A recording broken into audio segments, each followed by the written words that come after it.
जय हिंद।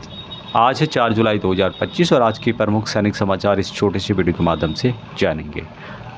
वीडियो में दी गई जानकारी आपको हेल्पफुल लगती है या भविष्य में आप चाहते हैं इस तरह की जानकारी तो चैनल को सब्सक्राइब कर सकते हैं। तो पहली खबर वन रैंक वन पेंशन को लेकर के ओआरओपी के तहत 40% हमारे पूर्व सैनिकों को जो कि प्रीमेचर गए थे उनको वन रैंक वन पेंशन का लाभ नहीं दिया गया 2014 के बाद। तो इसी बात को ध्यान में रखते हुए इन्होंने केस किया है जो कि आप यहाँ पे देख पाओगे। SGT ER Ranjan versus union of India and wars ये केस किया गया है और भविष्य में भी इस तरह के केस आपको देखने को मिलेंगे। अभी इन्होंने जो केस किया है वह किस आधार पर किया है यहाँ पे आप देख सकते हैं। इससे पहले जो की न्यूज़ कि समय से पहले सेवानिवृत्ति का विकल्प चुनने वाले रक्षा कर्मियों को OROP के लाभ से वंचित नहीं किया जा सकता, ये फैसला दिया था AFT के द्वारा। और ये जो खबर है 18 जून 2025 की खबर है और जिसमें पूरा सुनने के बाद पूरा कैलकुलेशन करने के बाद AFT ने जो बात यहाँ पे कही थी वो भी काफ़ी इम्पोर्टेंट है। AFT ने कहा था कि पीठ ने कहा है कि केवल ऊपर दर्शाई गई तारीखों के आधार पर बिना किसी उचित कारण या वजह के और यहाँ स्थापित किए बिना कि ऐसा किस उद्देश्य से किया गया है।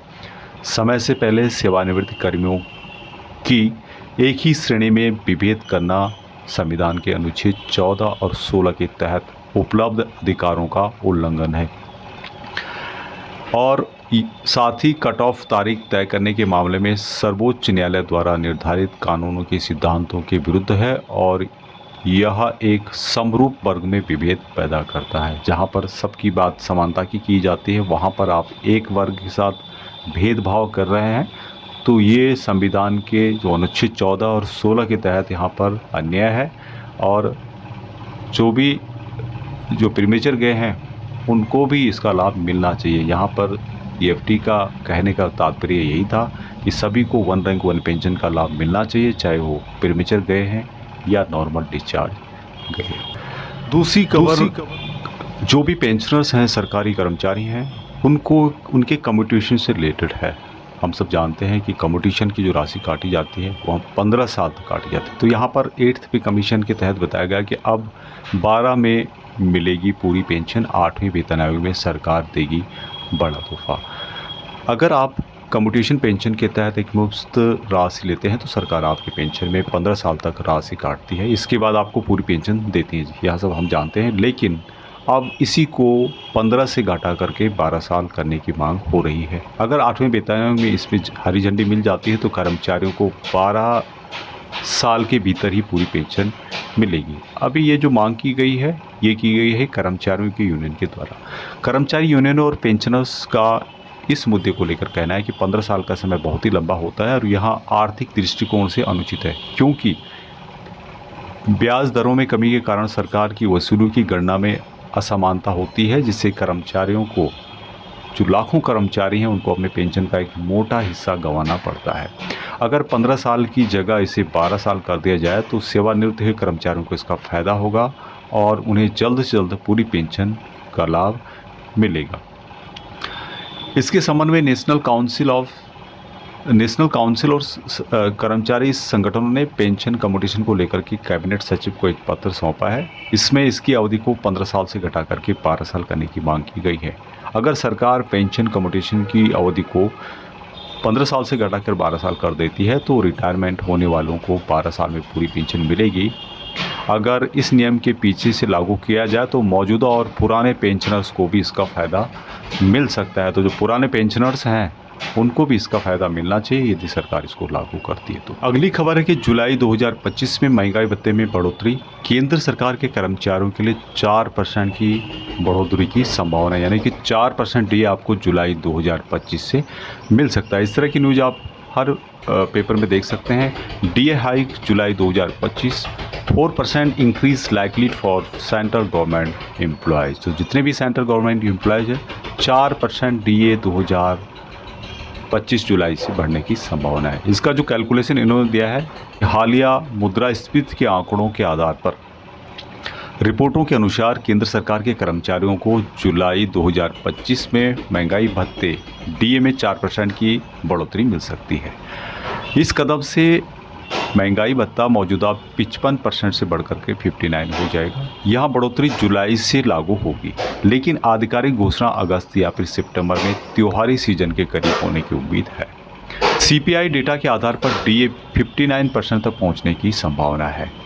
औद्योगिक श्रमिकों के लिए अखिल भारतीय उपभोक्ता मूल्य सूचकांक, जो डीए की गणना का आधार है, मई 2025 में 0.5 अंक बढ़कर के यहाँ 144 हो गया।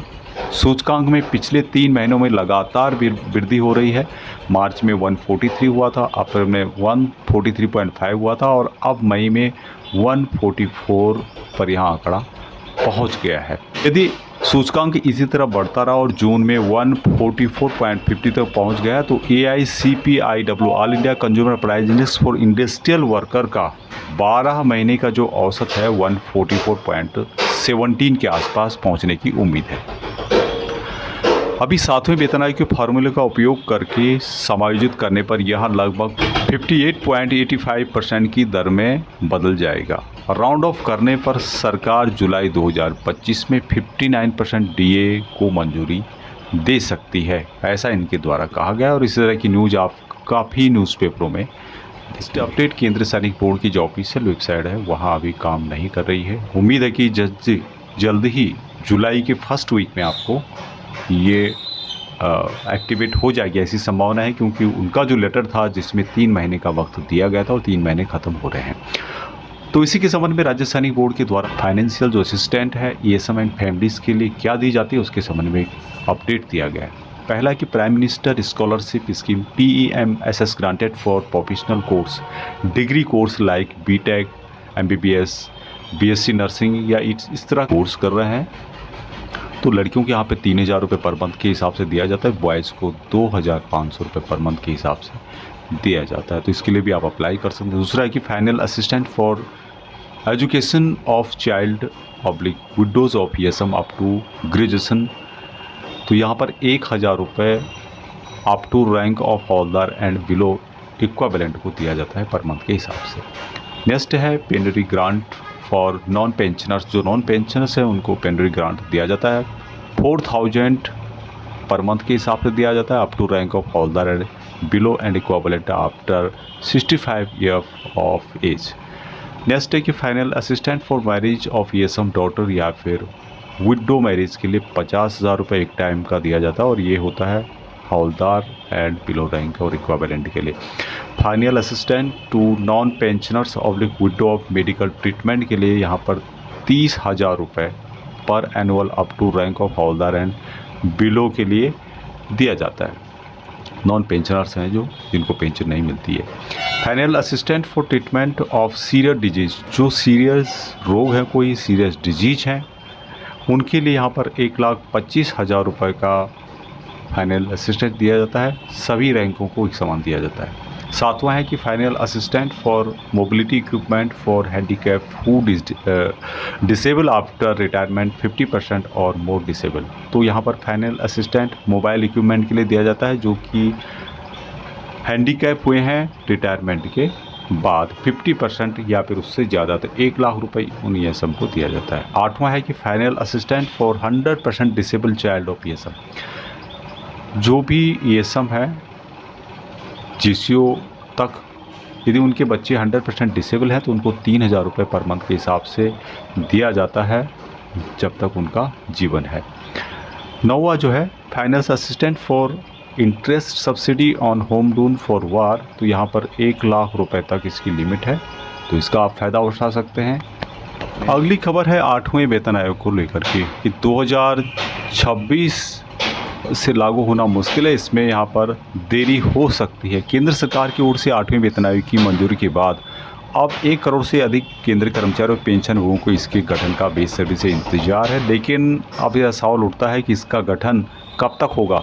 क्या यह 1 जनवरी 2026 से लागू हो पाएगा या इसमें देरी होगी। आमतौर पर वेतन आयोग की सरकार से मंजूरी मिलने के बाद से 2-3 महीने में इसका गठन हो जाता है, लेकिन इस बार बहुत देरी हो चुकी है।